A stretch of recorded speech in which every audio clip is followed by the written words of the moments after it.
Good morning, Toronto. Good morning, Canada. Welcome back to BT Sitsixero here with you.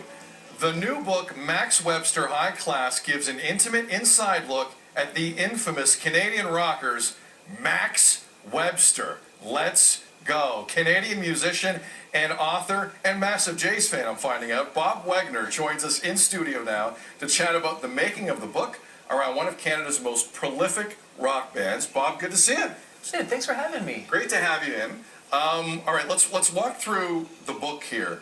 How long did this take to put together? This is like, I've seen coffee table books before. Like some are bigger than others. This is a monster. How long did it take? Nearly a decade. A decade? Yeah, it was basically a PhD thesis on a band.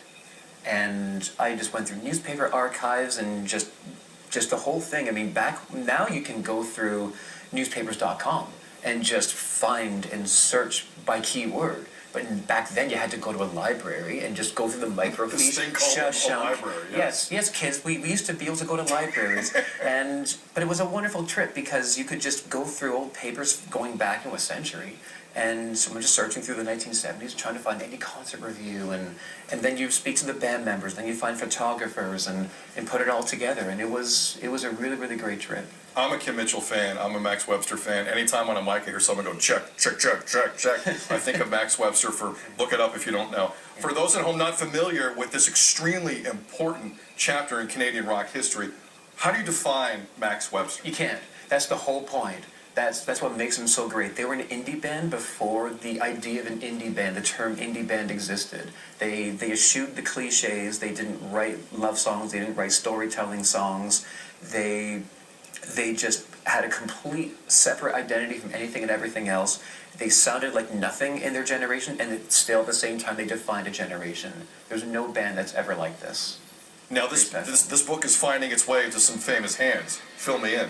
Yeah, I just heard yesterday that Geddy and Alex from Rush got their copies of the book, and I was sent a photo of them, and just absolutely wonderful. And just them holding my book and seemingly very happy with it. For those who don't know, Max Webster and Rush, there's our wonderful photo. They did about 200-something days together because they were on the same label, same management. Terry Brown, they shared a producer, and they just toured together for years. You get to know a band pretty well, playing 200 dates. Oh, yeah. and then, of course, they eventually recorded together. They did the song Battle Scar together in the studio, which was the first time they had two 24-track tape machines in a room recording the same band. That's awesome. And the producer was Jack Richardson, the guy who produced all the Guess Who's records. And you can imagine him just with a conductor's baton conducting the two bands as they're trying to record at the same time, almost like he's a referee. Now, I mean, this is a significant chapter in the history of Max Webster. Yeah. Another one happened just a few months back when Max Webster was one of the bands honored at Canada's Rock of Fame event, a long overdue honor for a significant band. Forgive me, I haven't asked you. I'm assuming you were there. I was there, yeah. So what was that like? It was just wonderful because, I mean, there are all these bands that were getting in and about 12 or 13 different artists, and they were the only one where all the members that play on the albums were there. All the other bands had someone that was estranged or something happened, maybe somebody passed. So it was just wonderful that these 6 players were all there, and going in with what I was saying about how they just kind of were not cliched, not following the rules, being kind of an indie band before an indie band. All the bands that were honored, it was the whole, so how does it feel and how was it and blah, blah, blah. But with Max Webster, it was just, well, tell us about how iconoclastic you were and the courage that it took. And Mike Tilka, the bass player, said, no courage whatsoever, pure, adolescent stupidity. And I thought, that's fabulous. They didn't play the game then. They're not playing the game now. I gotta tell you, young Kim Mitchell gets me every time. Absolutely every time. And I know a lot of people watching are familiar with Kim based on solo career. Yeah. But I have to ask you, would we know a Kim Mitchell were it not for Max Webster? Was he the type of talent that you think we'd hear from at some point in this country? That's those hypotheticals. That's such a great question. You can never know the choose your own adventure. If you choose this one, you don't know what's going to happen that way if you change a variable.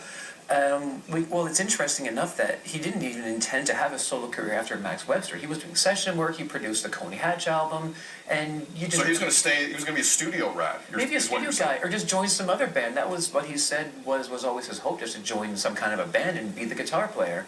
and it never happened. So we put together a band, and now we know. And there's Ken on screen now with me in the book. You would have known, but for sure, I guess it was kind of a launching pad, I suppose, and of course, it brought popularity to him and their music. So I'm sure it helped, but it's hard to know. But you'd like to think someone as talented and brilliant as him, of course, was going to find something. Yeah. Of course. He's too big a talent. Bob Wegner is the author. Max Webster, High Class, available now for purchase. If you are a fan of Canadian rock at any level, this is a must-have. Bob, appreciate you coming by. Hey, so thanks for having me. Best of luck with everything. Thank you. All right, we're going to take a break. You sound off on the other side. It's Halloween tomorrow. This is what we want to know. Do you or do you not hand out candy on Halloween? If you hand out candy, why do you hand out candy? If you do not hand out the candy, why don't you hand out the candy? Elaborate for us, and you might get on air today. Feedback at breakfasttelevision.ca. More BT coming up.